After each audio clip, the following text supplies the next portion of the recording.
All right, welcome back to the Broker's Voice. I am joined by the one, the only head of business development at Mezq Consulting, Jennifer LaTour. Jen, welcome aboard. Hi. How are you doing? Happy New Year. I'm well. You too. You too. I bet you it's a lot warmer where you are in Orlando than where I am. It's cold for us today. You see, I have my sweater on. It's in the low 60s. Oh, So, just we're horrible. suffering. Just horrible. I woke up this morning to -4. So, Yes, I just horrible. know. I don't Anyways, talk about the weather this time of year. we're not here to talk about the weather. We're here to talk about insurance. Yes, compliance. All right. So Yay. before we get there, though, I ask a question I ask everybody. Okay. Most of us didn't get in this health insurance industry by design. How did Jen LaTour find herself No. in this wonderful industry? No, Jen LaTour was actually a public defender when she first got out of law school because she was going to save the world from itself, and did that for a few years. And my husband was a federal agent, and we moved around a lot, so I was not going to take the bar every single place we went. I'm ambitious, not that ambitious. And so I was able to use my legal background in compliance departments, landed at a brokerage in Atlanta in 2005, aging myself, and stayed in the industry ever since. So I got to, you and I have known each other for a while, but I've never asked this question. So knowing you were a public defendant, your husband was a federal agent. If I thought I was a marked man, you were a couple I wanted to know. Yes, absolutely. Absolutely. I mean, you wanted to stay away from him, but you wanted to call me if things went bad. So here you are in this beautiful industry. Now, Yeah. fast forward, you're not with that agency in Atlanta anymore. You're with MZQ. Nope, I am. Talk to a little bit for the people who have lived under a rock for the last 5 years and who don't know who MZQ Consulting is by now. Tell us a little bit about MZQ Consulting. Yeah, so we started off as an ACA reporting company in 2014 when everybody was not sure whether the payroll companies were even going to be able to do this. In 2016, when the ACA was in question because of the change in the administration, our CEO, Jen Berman, which I'm sure everybody's watching this knows, and myself kind of were, talking like, okay, what are our superpowers? What else can we do? And well, compliance. She's an ERISA attorney by trade. I had been, in ERISA for many years at this point. So what else can we do? So we still have the ACA side of the house, which is going crazy right now. And we also do benefits compliance. So things like these fun and QTL analyses, non-discrimination testing, all the stuff that makes people's eyes glaze over, but that we really like to do. This is why I wanted you on to talk about this topic of compliance, because what are we, 7 years in? Yeah, 6 years almost 6 years in for sure. And I feel like many brokers are still kind of head in the sand when it comes to what is compliance. So let's start maybe here. 6 years in. Yeah. A lot of people might be just kind of pushing it off. It is what it is. My clients have never been fined before. What are some things brokers still need to realize or know today, even 6 years in? Yeah, well, that the ACA reporting requirement is still really actually a thing. It never did get overturned. What confuses people a lot is that the individual mandate, the penalties pretty much went to $0, which made it individuals don't technically need to have health and coverage, or I should say they won't get fined for not having it. The employer mandate, which was what we all care about as brokers and people in our industry, is still alive and well. And for 2021, there is no longer a good faith effort. So the last few years, the IRS said, okay, as long as you try your best and you get these forms to us, even if they're incorrect, you're fine. Good faith effort. This year and going forward, there is no such thing anymore. So they are actually really checking all of the coding on lines 14 through 16 on the 1095C. And they're really penalizing people. We have seen letters as recent as 2018. I haven't seen any 2019 letters yet, penalty letters from the IRS, but that doesn't mean they're not coming. They're just behind a few years. And the typical penalty we see for a small group is about $150,000. Although for large groups, we've seen 32 million. That's the biggest one I've seen. So let's put some perspective on this. I think what you just said is very relevant. And if brokers are listening, I hope they took that seriously. In the past, maybe the IRS has said, okay, we'll forgive you this time, but the forgiveness is kind of over. Absolutely. Especially 6 years in, right? It's like, Yep. okay, if you're not doing it now, you're just blatantly ignoring it at this point. Exactly. And if you're not doing it correctly, you're just blatantly not working with somebody who can help you get it correct. Exactly. So, and this is why, so you said, okay, on a small group side, I think about compliance like disability insurance. I think a lot of people don't get it because they're like, it's never going to happen to me. Right. Right. And I think a lot of brokers are going, I know there's fines out there. I know there's the potential for fines, but you know what? None of my clients have had them before. So we're just going to keep the blinders on. The $150,000 fine, give me the scope of the size of that group. How many employees? Less than 150. Whew. Yeah. So if you're a broker with a 90 life group, and you fail to do this, and the IRS comes knocking, we could be talking about a fine that's to the tune of 6 figures. Absolutely. The smallest fine I've seen is about 60,000. But that's not on average. Whether it is a 60,000 fine or a $32 million fine. Yeah. Who is that employer going to turn to when they get that notice in the mail? Their broker. Who is that employer probably going to blame? Their broker. And so this is why, for the brokers listening in, you have to take this stuff seriously. Now, let's get into what the shift then. Okay, cool. Now I know I need to do this. Yep. We also see a lot of brokers who just think they need to check the box and get it done on the cheap. What are some things when now that you got brokers going, okay, we've got to get this done. Where do we turn? What are some things they need to look out for? Absolutely. Just like anything in life, cheaper is not always better. More expensive isn't always better, but you really need to partner with somebody who understands all of the intricacies, right? Because yes, have the codes been the same for each year going forward? The 1 year where they had COVID furloughs in there and you had a code for that. It's pretty much been the same, but I still get questions, for people. Well, they're in their eligibility period and what's their safe harbor? I don't understand. What does it mean to waive? It doesn't say waive, in the codes. It doesn't say that, oh, well, use this if an employee waives. It, lists the safe harbor codes and just simple things like making a mistake on the 1094 and checking off that a group did not offer minimum essential coverage all year automatically triggers a penalty. So just making silly mistakes. Now, are the vendors who are do-it-yourselves or just kind of like giving little hand-holding?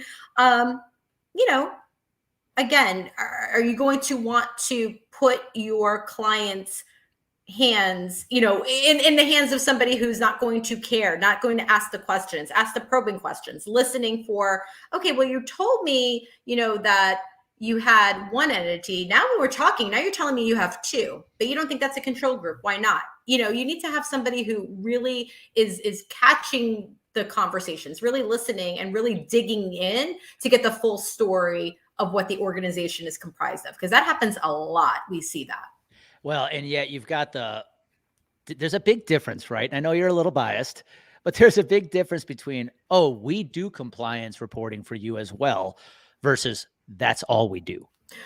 Absolutely. Absolutely. And yes, I am biased, and I always say I would put my ACA team or my compliance specialists up against everybody because they are trained in compliance. This is what they do all year long. This is not something they just think about one time of year. Our account managers, compliance specialists, they're not reading off of scripts, right? They are able to get in deep from the first conversation all the way until the last.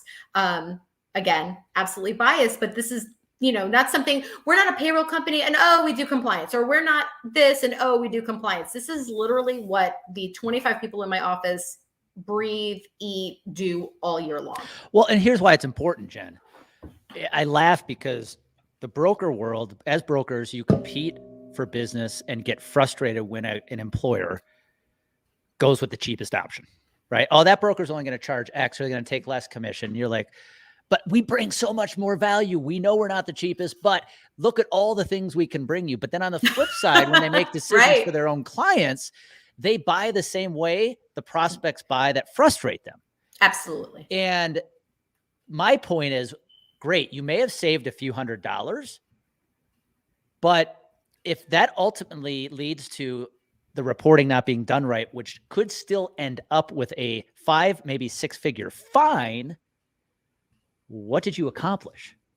Right. And, completely on point. And for that, we get, when that happens, we get, well, Jen, can you fix it? Maybe. And I say that because we can, do the reasonable cause to the IRS. We can do all of these things, but depending on the agent you get, they don't have to like our reason.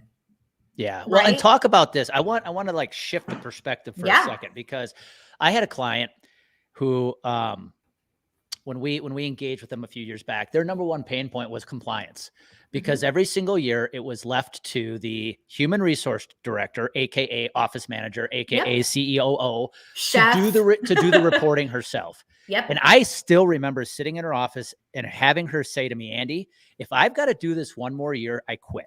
Yep. And so talk maybe to the broker community about that perspective of what's happening on their client side when Oh, this reporting is left to the client.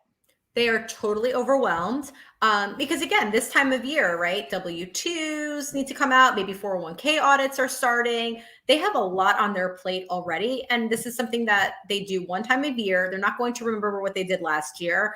They're tired. They're over it. They're just completely probably like cursing all of us in the world, right? Like, why is this a thing?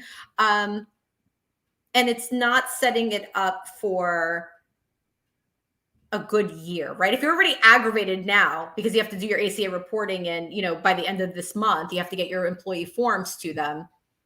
Now you have somebody who's looking, well, why isn't anybody helping me? That's what, when people come directly to us, not through our brokers, it's because they're looking for help. Nobody has helped them. Nobody has told them about this. Where are you? Well, and I want people to hear what you just said. MZQ has employers coming to them directly because their brokers aren't talking about it. The last thing I want is to know my client went directly to a resource because I failed to have that conversation with them. Absolutely. And it happens. Some of these advisors are great advisors, and they're the ones getting frustrated because the team they work with at that employer, at that client, it says they don't have the time and the bandwidth to put in all these strategies that they want to deploy. It's because they've got to do this stuff. Absolutely. This takes, again, if you figure just for us, we need final data in the next few weeks, you come from the break and now you're hitting this running. So of course they want to talk about, let's say you're a 4-1 plan year. You're not thinking about what you want to strategize for the next plan year because you're trying to get this done. Yeah. Yeah. Well, let's quickly shift because I know you don't have a ton of time today, but that kind of reporting has been around for 6 years, but we've got some stuff that is more recent. Mental health parity. Talk to us about what is mental health parity and why is it so important? It's really important for so many reasons, but especially because now the DOL has said it's important, right? And that's always right? It's like, okay, now they're really focused on it. So this has been around for a few years now. The idea and really the law that you have to have your medical and surgical benefits on parity with your mental and substance abuse benefits, mental health, substance abuse benefits. Last year, a few days ago, last year, President Trump came out with the CAA, Consolidated Appropriations Act, and had a ton of things. But one of the things was that as of February of 2021, you should, all self-funded groups should have this NQTL, this non-quantitative treatment limitation analysis completed. So not next month, not 2 years from now, last year, you should have had it done. So anybody who doesn't have it done is completely behind the 8 ball. That's okay. We can still help. But what's really important and why this analysis is so in depth is the only way I can explain it that I can wrap my head around sometimes is the DOL wants you to show your work, right? So it's not enough to just send them the plan documents to just say, oh yeah, we're in parity. They want to see for every non-quantitative treatment limitation, and we've identified between 20 to 25 for each employer that we've worked with, show your work. So it's not good enough to show 2 + 2 is 4. How did you get there? So these analyses for us anyway are averaging about 130 pages. And the DOL last year said, okay, we're really enforcing this. In the first year, we're going to look at about 30 employers all across the spectrum. to come in and do audits. We've seen as of today 12 of those. Now, there aren't many vendors doing this, so maybe they're only at 12 right now, but they are actively looking, they're actively auditing, they're coming in because of employee complaints. The worst thing that we've seen so far in a DOL audit is, and then this will hurt everybody's feelings right now, they are making the group go back 3 or 4 years and reevaluate all the claims. Like, yeah, so okay. Yeah. I'm a broker listening to this and I go, you just spit your water out. You're just like, shit. Yes. You're like, I hate LaTour. Why she always have to say something because like if you're like me and you're that advisor, I know exactly where your head just went. You're thinking about your biggest client that provides the most revenue going, have we done this for them? We're still, well, by the time this airs, Jen, we'll still be well deep in Q1. What can brokers be doing right now to make sure this doesn't happen to their client? They need to have the analysis done. This is not something where, oh, maybe the DOL will come in. You know, we've been in this industry, Andy, a long time. You know, are they coming and looking at wrap documents every 2 seconds? No. This is absolutely, you and I tease about insurance, you know, MZQ is, you know, compliance insurance. Like, no, for real. Like, this is a requirement. They are hitting this hard. This is a primary, I don't want to say objective, but the administration is very invested in this.